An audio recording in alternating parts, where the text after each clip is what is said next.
find yourself somewhere nice and comfortable to sit, or maybe even lie down on your sofa.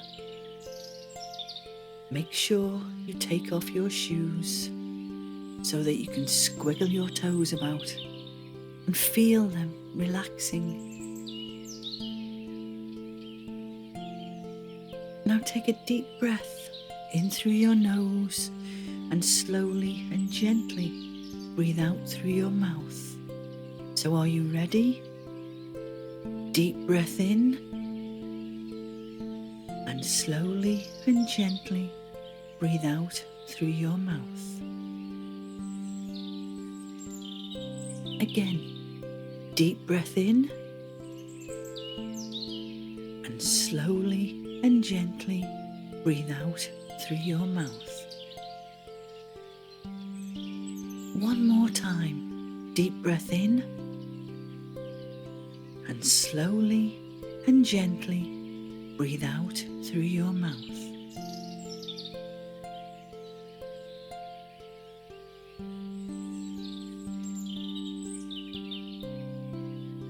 Now, I want you to lift your shoulders up and hold them there for a few seconds.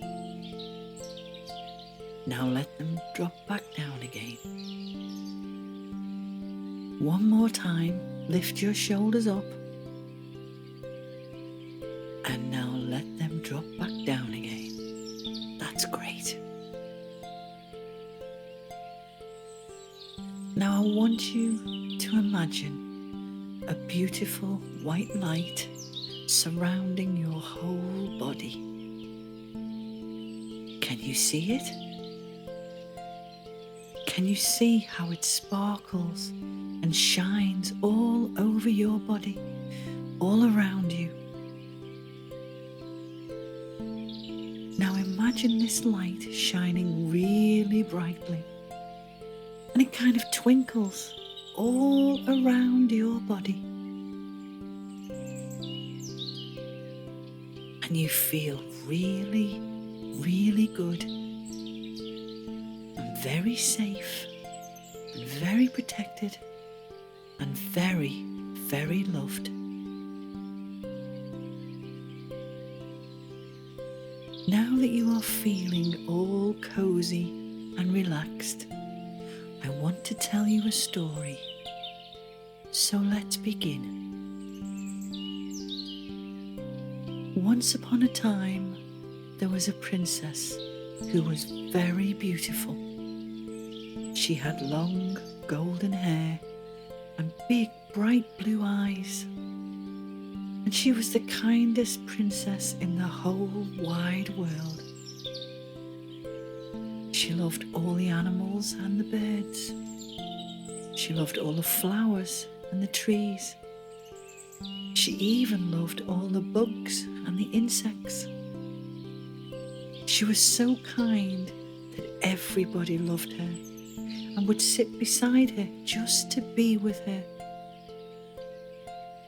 Now one day, she was out walking in the woods and she came across a frog, a blue frog. And she said, "My goodness, I have never seen a blue frog before. Where did you come from?" The little blue frog just looked at her and didn't say a word. So she tried again. "Do you live near here? Because I have never seen you before, and I know all the animals in the forest. They are my friends. I hope you will be my friend too," she said. The little blue frog just looked at her and didn't say a word. Puzzled, the princess thought for a moment. She had never met anyone who didn't want to talk to her before, and she was quite surprised by this. "I know," she thought. "I will give him one of my sweets, then he will talk to me." She took out of her pocket her little sweetie bag and offered one to the little blue frog. "Would you like a sweetie?" she asked. The little blue frog just looked at her and didn't say a word. The princess was now very puzzled indeed. Why wouldn't the blue frog talk to her? The little tiny blue frog, why? She knew she was kind. She knew everybody liked her and would like to sit with her just to be her friend. So why? Why didn't the little blue frog talk to her? She sat down next to the little blue frog and smiled at him. Why won't you talk to me, little blue frog? Is it because you don't like me? The little blue frog just looked at her and didn't say a word. The princess was now very sad. The little blue frog just would not talk to her, no matter how kind she tried to be to him. What was she to do? How could she make him talk to her? So she thought again for a moment. I will just sit here until he talks to me. I will wait until he is ready to talk to me, she said. So the princess sat quietly with the little blue frog. An hour went by, and the princess and the little blue frog were just still sitting side by side. The little blue frog had not spoken a word to the princess, not one single word. Another hour went by, and still the little blue frog had not spoken to the princess. After another hour went by, the princess sighed and stood up. She was very sad now. She couldn't understand why the little blue frog would not speak to her. She had tried to be nice to him. She had offered him one of her sweeties. And she sat with him for 3 hours, just waiting for him to talk to her. But still, the little blue frog did not speak to the princess.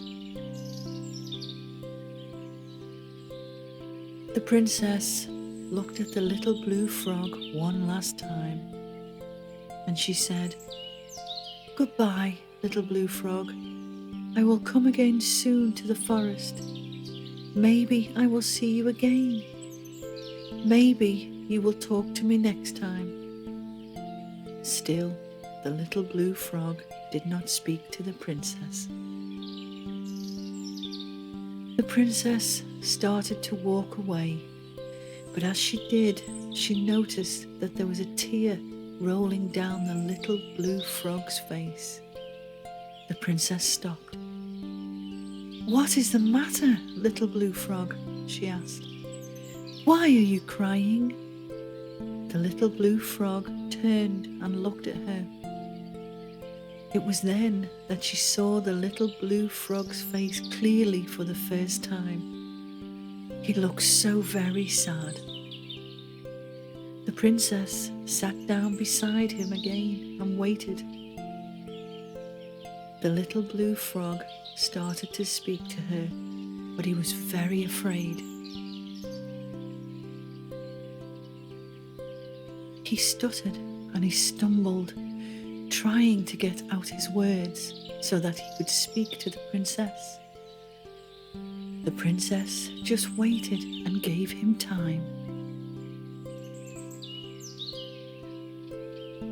Finally, the little blue frog spoke to the princess. He said, "Thank you for waiting for me to talk to you. I am very sad. I have lost my home. I have lost all my family. I have lost all of my friends. There was a storm and it washed them all away.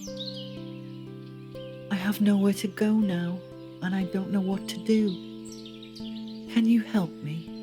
said the little blue frog. The princess was so pleased that the little blue frog had spoken to her, and she was so glad she waited for him to speak. She said to the little blue frog, "Yes, I will help you. You can come home and live with me.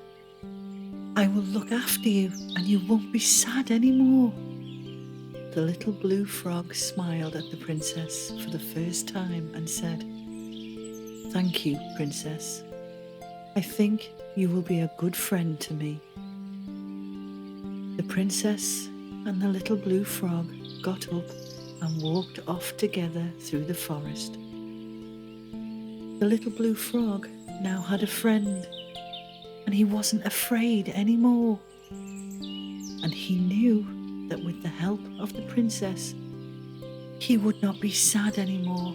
He would not be lonely, because he had a friend now, someone who loved him. The little blue frog and the princess lived together for the rest of their lives, and they were very happy. They were the best of friends forever. The little blue frog was never lonely or sad again, because he had the best friend in the whole wide world. The end.